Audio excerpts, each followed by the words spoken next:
mikrobiologi untuk memenuhi tugas UTS. Oke, masuk materi yang pertama yaitu sejarah mikrobiologi. Untuk mikrobiologi sendiri merupakan salah satu cabang dari ilmu biologi yang mempelajari mikroorganisme. Mikroorganisme di sini adalah makhluk hidup yang hanya dapat dilihat dengan mikroskop, khususnya bakteri, fungi, alga mikroskopik, protozoa, dan archaea. Virus juga sering dimasukkan walaupun sebenarnya tidak sepenuhnya dianggap sebagai makhluk hidup. Hal ini karena virus dapat dikatakan benda hidup dan juga benda mati. Virus dikatakan benda hidup karena dapat memperbanyak diri atau replikasi di dalam tubuh inang, sedangkan virus dikatakan benda mati karena dapat dikristalkan. Virus merupakan makhluk aseluler atau tidak memiliki sel sehingga tidak ada proses metabolisme ataupun lainnya kecuali reproduksi. Virus dikelompokkan sebagai makhluk hidup tersendiri yaitu kelompok virus. Sejarah mikrobiologi dimulai sejak ditemukannya mikroskop dan menjadi bidang yang sangat penting dalam biologi setelah Louis Pasteur menjelaskan fermentasi anggur dan pembuatan vaksin rabies. Perkembangan biologi terutama di bidang mikrobiologi terjadi pada abad ke-19, memberikan landasan terbukanya bidang biokimia, pertanian, ilmu gizi, teknik kimia, astrobiologi, dan arkeologi. Era mikrobiologi umum merujuk pada mikrobiologi non-medis. Pada era ini, ilmuwan yang dikenal adalah Bergering dan Winogradsky yang memulai aspek mikrobiologi di bidang lingkungan. Martinus Bergering pada tahun 1851 sampai 1931 adalah profesor Belanda yang berkontribusi besar terhadap teknik kultur pengkayaan.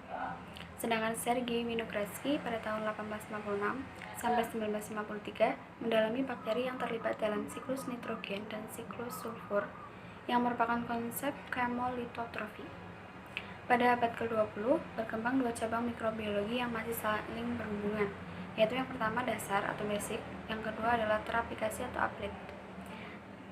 Pada mikrobiologi dasar mengacu pada penemuan-penemuan baru di bidang mikrobiologi, sedangkan untuk mikrobiologi teraplikasi atau applied mengacu pada aspek pemecahan masalah atau problem solving yang berhubungan dengan mikrobiologi. Sejak konsep DNA ditemukan, mikrobiologi juga memasuki era molekuler. Keberhasilan sekuensi DNA berhasil mengungkapkan hubungan filogenik atau evolusi di antara berbagai jenis bakteri. Faktor-faktor yang mempengaruhi resistensi mikroorganisme terhadap zat anti-mikroorganisme. Yang pertama, faktor fisik, yaitu ada panas, penyinaran atau sinar UV, dan pendinginan pada suhu standar. Faktor yang kedua yaitu faktor kimia, ada alkohol, ion logam berat, deterjen, dan oksidator, atau zat yang mengoksidasi zat lain dalam suatu reaksi redoks. Mekanisme kerja dari zat anti-mikroorganisme yaitu kerusakan DNA, dilanjutkan dengan denaturasi protein, lalu gangguan pada gugus sulfidril, lalu antagonisme kimiawi, dan yang terakhir adalah kerusakan pada dinding sel bakteri. Istilah-istilah yang dipakai pada antimikroorganisme ada 5, yaitu bakteriostatik, bakterisidial, desinfektan, steril, dan septik. Bakteriostatik adalah kemampuan menghambat perkembangbiakan bakteri temporer. Bakterisidial adalah bahan kimia yang mematikan bakteri secara permanen. Desinfektan adalah bahan kimia yang untuk digunakan mematikan mikroorganisme patogen pada benda mati. Untuk steril, yaitu bebas dari kehidupan mikroorganisme patogen, dan septik adalah adanya bakteri patogen di dalam jaringan hidup yang ada dalam proses infeksi. Masuk ke pembahasan yang kedua, yaitu virus corona. nCoV atau novel coronavirus disebut corona karena bentuknya mirip corona matahari dan dalam bahasa Yunani corona berarti mahkota. Virus ini merupakan jenis baru dari kelompok virus corona yang biasa dikenal dapat menyebabkan penyakit pernapasan pada manusia. Sedangkan virus corona lainnya hanya menyebabkan common cold. Common cold atau infeksi saluran pernapasan atas, non-spesifik atau disebut juga dengan flu biasa, merupakan suatu penyakit infeksi yang disebabkan oleh virus dan menyerang saluran pernapasan atas. Penyakit ini paling umum dan sering dialami oleh anak-anak hingga dewasa. Orang dewasa biasanya mengalami 2 hingga 4 kali kejadian common cold per tahun. Anak sekolah dapat mengalami hingga 10 kali per tahun. Common cold disebabkan oleh infeksi virus seperti coronavirus dan rhinovirus. Virus lainnya yang dapat berperan pada infeksi saluran pernapasan atas adalah respiratory syncytial virus atau dikenal dengan virus influenza. Gejala dari common cold meliputi yang pertama hidung berair dan tersumbat, sakit tenggorokan, batuk, sakit kepala ringan, bersin-bersin, mata berair, sedikit demam atau tidak demam, dan merasa sedikit lelah. Novel coronavirus atau 2019 nCoV atau yang sekarang disebut COVID-19 adalah zoonosis atau virus yang berasal dari hewan seperti MERS, SARS, flu burung, dan sebagainya. Diduga virus ini awalnya menyebar antara hewan dan manusia, lalu selanjutnya dari manusia ke manusia. Namun penyebaran dari hewan ke manusia masih belum jelas alurnya bagaimana. Virus corona juga berasal dari hewan kelelawar, dikarenakan virus ini memiliki 96% kesamaan genetik dengan virus corona yang ada di kelelawar yang ditemukan di Yunnan, Cina. Virus ini penyebarannya sangat cepat, tetapi tingkat kematiannya hanya 2%, termasuk rendah jika dibandingkan dengan MERS yang mencapai 34%. nCoV ini infeksius, tapi tidak mematikan. Pasien terinfeksi yang meninggal mayoritas adalah pasien yang pada awalnya memang memiliki riwayat penyakit kronis lainnya seperti jantung dan sebagainya. Virus corona bisa masuk ke sel manusia karena mahkotanya cocok dengan reseptor yang ada di sel tubuh manusia. Reseptor ini disebut reseptor AC2 yang banyak ditemukan di sel sistem pernapasan dan di sistem pencernaan. Oleh karena itu, gejalanya bukan hanya batuk, pilek, sakit tenggorokan, tetapi juga bisa diare. Menurut Dr. Yovita, yang merupakan dokter RSHS, lama inkubasi virus ini hingga menimbulkan gejala hanya dalam waktu 3-7 hari sejak terinfeksi. Setelah terinfeksi, virus akan memperbanyak diri dalam tubuh dan menimbulkan gejala demam. Demam ini merupakan tanda bahwa sistem imun kita sedang berjuang keras mengalahkan virus. Salah satu cara mencegahnya agar tidak masuk tubuh adalah dengan masker. Masker melindungi diri kita dari yang sakit dan melindungi orang lain dari flu atau batuk jika kita sakit. Cara yang lain agar virus tidak masuk adalah menjaga dan meningkatkan imunitas tubuh. Dalam tubuh kita, sistem imunlah yang berperan dalam melawan virus. Jika kita sehat dan sistem imun kita bagus, maka jika ada virus yang masuk, kita bisa bertahan dan tidak akan sakit. Jadi, cara menghindari coronavirus yaitu ada 7. Yang pertama, cuci tangan sebelum makan, setelah berpergian, dan setelah menyentuh benda-benda lain. Yang kedua, minum air putih yang banyak. Lalu yang ketiga, mengkonsumsi makanan bergizi. Yang keempat, berbanyak istirahat. Yang kelima, atur suhu dan kelembaban udara di ruangan. Dan yang keenam, berkumur dan minum air garam. Dan yang ketujuh, menggunakan salina nasal drop yang dijual di apotek. Dan untuk bentuk dari coronavirus itu sendiri, saya sudah membuat gambarnya. Kira-kira seperti ini. Jadi, dia memiliki mahkota-mahkota yang berada di sekeliling tubuh virusnya. Oke, masuk ke pembahasan selanjutnya yaitu dasar-dasar mikrobiologi. Yang pertama kita akan membahas tentang ruang lingkup mikrobiologi. Orientasinya terhadap taksonomi, habitat, problema atau dasar, problema terapan. Untuk taksonomi, kita ada virologi, bakteriologi, mikologi, fikologi, dan protozoologi. Habitat yaitu ada di air, tanah dan tanaman, udara, rumen atau ternak atau pakan atau pangan. Untuk problema dasar yaitu ada ekologi mikroba, fisiologi mikroba, kimia atau biokimia mikroba, dan genetik mikroba. Untuk problema terapan yaitu mikrobiologi kesehatan, industri, makanan, lingkungan, geologi, pertanian, kesenjataan, dan analitik. Kedudukan mikrobiologi dalam kehidupan. Ada 3 kedudukan mikrobiologi dalam kehidupan sehari-hari. Yang pertama, prokariota, eukariota, dan archaea.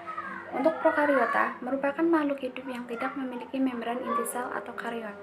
Contohnya yaitu bakteri gram positif dan gram negatif. Untuk eukariota merupakan makhluk hidup yang memiliki inti sel. Contohnya fungi, hewan, dan lain-lain. Yang ketiga yaitu Archaea, merupakan kerajaan mikroorganisme bersel satu, contohnya Hippotermophilis. Pengelompokan dunia kehidupan berdasarkan struktur sel dan evolusi atau SSE, ada 3 evolusi jasad hidup atau 3 domain. Yang pertama Archaea, bakteria, dan eukarya. Archaea terdiri dari 2 filum, bakteria terdiri dari 23 filum, dan eukarya terdiri dari 4 dunia, yaitu fungi, protista, plantaya, animalia. Fungi memiliki 4 filum. Protista merupakan mikroorganisme eukaryota yang bukan hewan, tumbuhan, atau fungus, tapi protozoa, algae, slime molds, dan water molds. Untuk plantaya yaitu tumbuhan, animalia hewan. Berdasarkan kingdomnya dibagi menjadi 4: animalia, plantaya, protista, dan virus. Animalia hewan, plantaya tumbuhan, protista yaitu yang prokariot dan eukariota.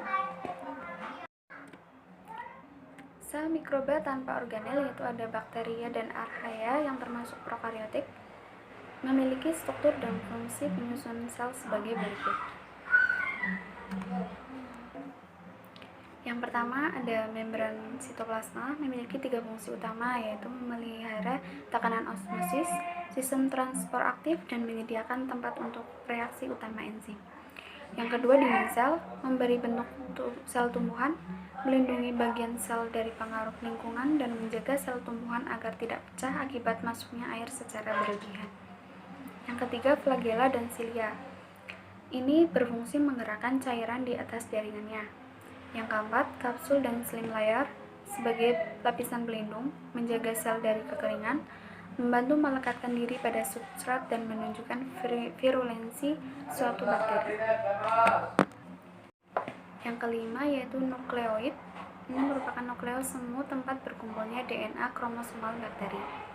Yang keenam kromosom, kromosom berfungsi menyimpan dan membawa materi genetik atau unit hereditas, menentukan jenis kelamin, melindungi DNA dari kerusakan selama pembelahan sel, dan berperan dalam proses transkripsi DNA pada sintesis protein. Selanjutnya yaitu ribosom, fungsinya untuk melakukan proses pembentukan protein. Yaitu yang terakhir ada endospora dan eksospora, spora yang dibentuk oleh suatu bakteri tertentu sebagai alat pertahanan hidup pada kondisi ekstrem. Untuk protista dibagi menjadi 2, yaitu protista tingkat tinggi atau eukariotik dan protista tingkat rendah atau prokariotik. Untuk protista tingkat tinggi atau eukariotik, gambarnya seperti ini.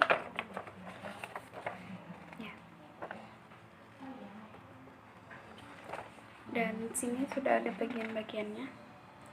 Ada mitokondria, retikulum endoplasma halus, ribosom, retikulum endoplasma kasar, nukleolus yang ini, membran inti, ini merupakan bagian dari nukleus, aparatus Golgi, sentriol, sitoplasma, dan juga membran sel.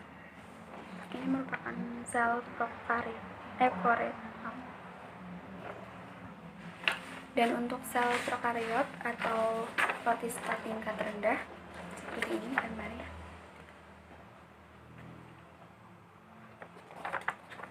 Jadi ini bentuknya seperti kapsul, tetapi ketika dibelah jadi seperti ini.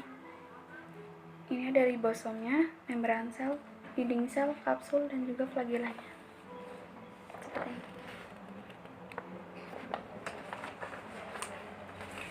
Perbedaan dari protista tingkat tinggi dan protista tingkat rendah adalah untuk protista tingkat tinggi yaitu inti sel diselubungi oleh membran nukleus, nukleoplasma, kromosom, dan kromatin.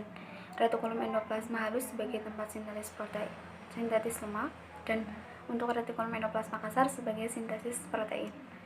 Badan Golgi sebagai tempat penyempurna protein, lisosom sebagai tempat menyimpan protein, mitokondria sebagai tempat menyimpan protein. Mitokondria sebagai tempat respirasi sel atau penyedia energi atau ATP. Untuk sitoplasma ada uniselular, dan protista tingkat tinggi merupakan uniselular dan multiselular. Sudah ada kompartementasi. Sedangkan untuk protista tingkat rendah atau prokariot, struktur sel lebih sederhana. Inti sel tidak diselubungi oleh membran inti.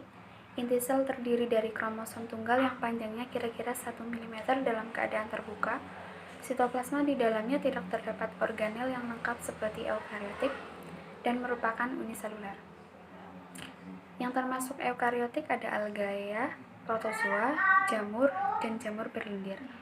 Untuk yang termasuk prokariotik ada bakteri, ada rickettsia dan chlamydia, mycoplasma, archaebacteria, yaitu metanogen, halofil, ekstrim, dan thermofil acidofil.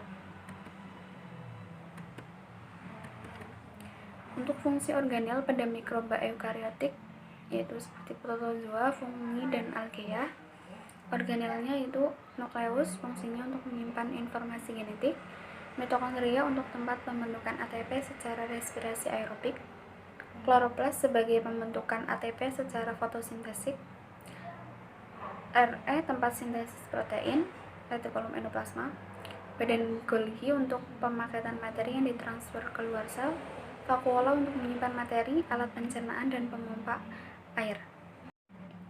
Selanjutnya yaitu klasifikasi mikroba.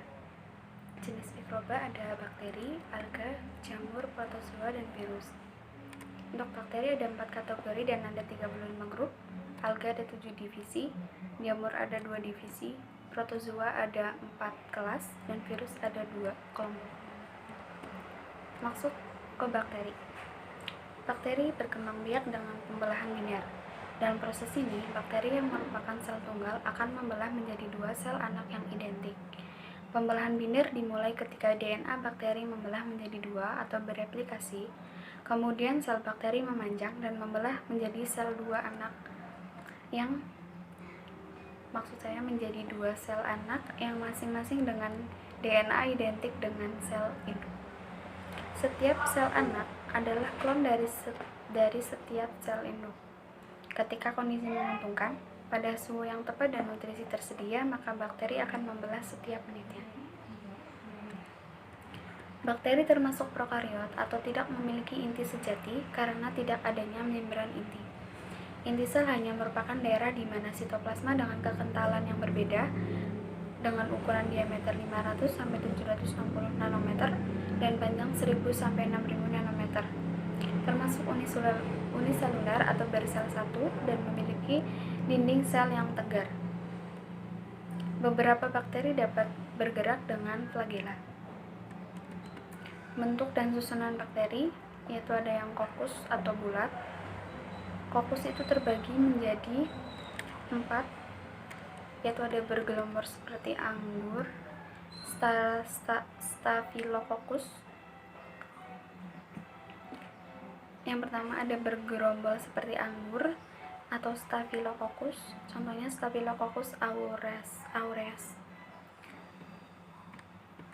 Yang selanjutnya berderet seperti rantai atau Streptococcus, dua-dua seperti biji kopi, dua-dua seperti lancet. Yang kedua bentuk basil atau batang. Ini terbagi menjadi 3, ada soliter, berderet, dan basil tahan asam. Yang selanjutnya bentuk batang bengkok. Contohnya itu Vibrio cholera, yaitu yang merupakan penyebab dari kolera. Yang selanjutnya Spirochaeta, ini sangat kecil, lentur, dan berbentuk spiral. Contohnya Treponema pallidum, penyebab sipilis. Ultrastruktur bakteri. Kromosom yang mengandung bahan genetik terdapat di dalam sitoplasma, demikian juga ribosom. Ribosom yang merupakan tempat pembentukan protein dan granula penyimpan. Mesosom. Mesosom adalah suatu lipatan ke dalam dari membran luar, tempat respirasi analog dengan mitokondria. Pili dan Fimbriae merupakan tonjolan-tonjolan mirip rambut yang digunakan untuk alat pelekatan, alat pertukaran bahan genetik pada proses konjugasi atau perpindahan bahan genetik, atau plasmid dari satu sel bakteri ke sel bakteri yang lain melalui pili. Plasmid adalah DNA ekstra kromosom yang terbentuknya sirkular. Yang bentuknya sirkular. Sirkular yaitu melingkar yang mengkode protein fungsional. Kapsul mukosa terdiri dari polisakarida, tidak semua bakteri memiliki ini. Contohnya yaitu spesies berkapsul Klebsiella. Selanjutnya flagela. Flagela merupakan alat gerak, tetapi tidak semua bakteri mempunyai flagela. Selanjutnya yaitu algae atau mikroalgae.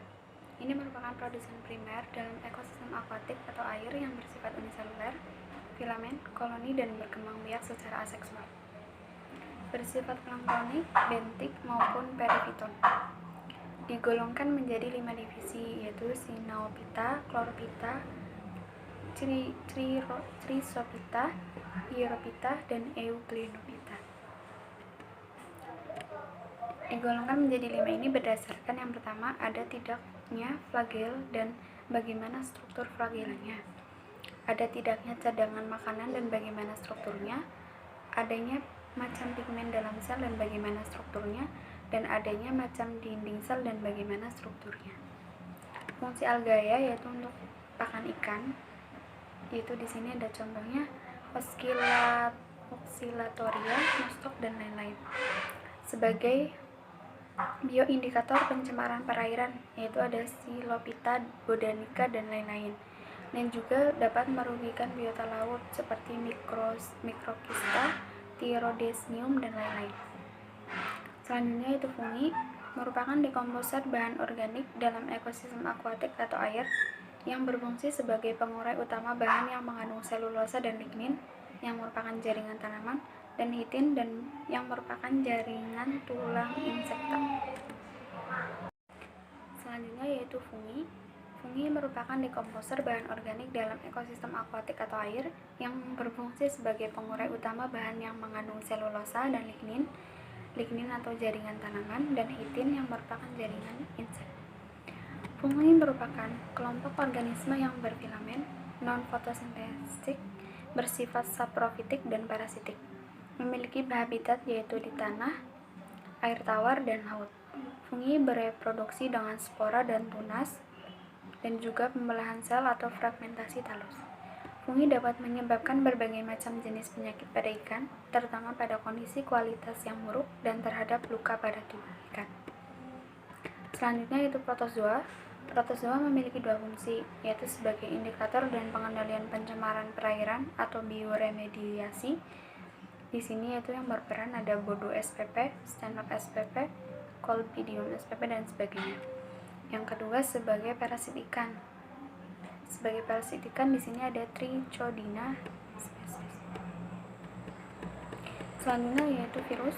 Virus merupakan agen infeksi non-seluler dalam ekosistem akuatik yang hanya dapat melakukan multiplikasi di dalam sel inang. Berukuran sangat kecil dan bervariasi antara 18 sampai 200 nanometer. Bersifat parasit obligat. Untuk bertahan di lingkungan, virus harus berada di inang yang sesuai dan menginfeksi lalu mereplikasi diri. Virus terdapat berbagai macam jenis dan penyakit dalam ikan, terutama pada kondisi kualitas yang buruk. Metode mikrobiologi ada sterilisasi dan mikroskopik. Sterilisasi ada sterilisasi secara fisik, yaitu pemanasan basah dengan oktav, tindalisasi, dan pasteurisasi. Pemanasan kering dengan oven dan pembakaran, penyinaran dengan gelombang pendek. Untuk sterilisasi secara kimia dengan menggunakan alkohol dan lain-lain. Untuk sterilisasi secara mekanik itu dengan penyaringan. Metode dalam mikrobiologi dengan mikroskopi yaitu mikroskop cahaya dan elektron. Untuk mikroskop cahaya perbesarannya 1000 sampai 2000 kali, dan untuk elektron pembesarannya 200.000 sampai 1 juta kali. Pewarnaan sel struktur. Metodenya ada yang pertama spora, berbasis pada terbentuknya spora yaitu endospora dan exospora. Di bawah keadaan yang tidak menguntungkan, beberapa bakteri membentuk spora seperti Clostridium tetani. Sel menjadi terbungkus oleh kapsul tebal protektif dan metabolisme melambat. Spora sangat resisten terhadap panas dan dapat hidup dalam jangka lama. Dalam keadaan menguntungkan, spora mengalami germinasi dan membebaskan bakteri. Untuk kapsul, berbasis pada adanya kapsul atau bagian luar, terbagi menjadi 2, yaitu pewarnaan gram negatif dan pewarnaan gram positif. Untuk bakteri gram negatif, 5-20% dari dinding selnya terdiri dari peptidoglikan, sedangkan lapisan lainnya adalah protein lipopolisakarida atau LPS, lipoprotein. Contohnya adalah Staphylococcus. Bakteri gram positif, dinding selnya terdiri dari peptidoglikan 90%, sedangkan lapisan tipis lainnya adalah asam teichot. Asam teichot merupakan asam yang bermuatan negatif pada permukaan sel. Contohnya adalah Escherichia coli. Untuk perwarnaan gram, selapis tipis spesimen diusapkan ke permukaan kaca objek yang telah dibersihkan hingga bebas kotoran dan lemak. Sediaan ini disebut smear. Smear dilewatkan di atas api spiritus 3-4 kali untuk memfiksasi atau mematikan mikroorganisme. Pertama, smear digenangi krem A atau kristal violet selama 4 menit, kemudian cat dibuang. Kedua, sediaan dicuci dengan air mengalir. Lalu sediaan digenangi dengan gram B atau lugol dalam 1 menit, kemudian lugol dibuang. Sediaan dicuci dengan air mengalir, kemudian sediaan dicuci dengan gram C atau decolorizer alkohol selama 45 detik, kemudian gram C dibuang. Sediaan dicuci dengan air mengalir, lalu sediaan digenangi dengan gram D atau safranin selama 4 menit, kemudian gram D dibuang.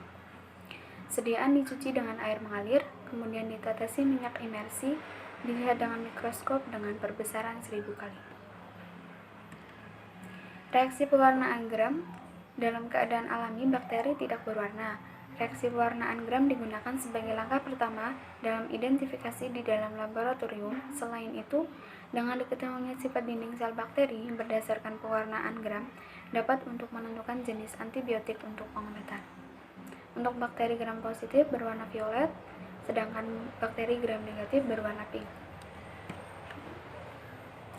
Selanjutnya, metodenya dengan flagela.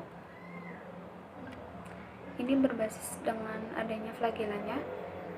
Lalu metode yang terakhir yaitu badan inklusi yang berbasis adanya sintesis granula. Medium biakan dan teknik biakan murni. Medium biakannya ada 2, yaitu hidup dan mati. Macamnya untuk media hidup ada khusus untuk virus, dan untuk media mati selain virus, media cair, padat, setengah padat. Masuk ke pertumbuhan dan perkembangbiakan mikroorganisme. Pertumbuhan adalah pertambahan secara teratur semua komponen di dalam sel hidup. Pada organisme multiseluler, pertumbuhan adalah peningkatan jumlah sel dan peningkatan ukuran setiap sel. Pada organisme uniseluler, pertumbuhan adalah peningkatan ukuran sel dan sekaligus menjadi peningkatan jumlah sel yang berarti peningkatan jumlah organisme. Terdapat faktor-faktor yang mempengaruhi pertumbuhan. Yang pertama, nutrien. Nutrien berfungsi sebagai sumber karbon, nitrogen, dan energi. Dibutuhkan untuk aktivitas metabolisme. Nutrien yang berperan sebagai faktor pertumbuhan adalah vitamin dan mineral. Yang kedua, faktor tersedianya air. Air merupakan bagian terbesar dari komponen sel. Dibutuhkan sebagai reaktan dan dalam berbagai reaksi biokimia. Selanjutnya yaitu suhu. Masing-masing jasad trinik mempunyai suhu optimum, minimum, dan maksimum untuk pertumbuhannya. Berdasarkan kisaran suhu untuk pertumbuhannya dikelompokkan dalam psikrofil, mesofil, dan termofil. Selanjutnya pH atau keasaman. Nilai pH medium sangat mempengaruhi pertumbuhan jasad trinik. Bakteri membutuhkan pH medium untuk pertumbuhan antara 6,5 sampai 7,5. Tumbuh pada pH di bawah 5 dan di atas 8,5 tidak mampu dengan baik. Sedangkan jamur tumbuh baik pada pH asam 4-5 dan dapat tumbuh pada kisaran pH 2,5 sampai 8,5. Yang selanjutnya kebutuhan oksigen. Aerob obligat adalah apabila dalam pertumbuhan bakteri membutuhkan pasokan oksigen dari lingkungan atau pseudomonas. Anaerob obligat apabila dalam pertumbuhannya bakteri tidak dapat menoleransi adanya oksigen, Clostridium tetani. Anaerob fakultatif apabila dapat tumbuh dengan atau tanpa oksigen. Di sini ada Salmonella typhosa dan mikroaerofila.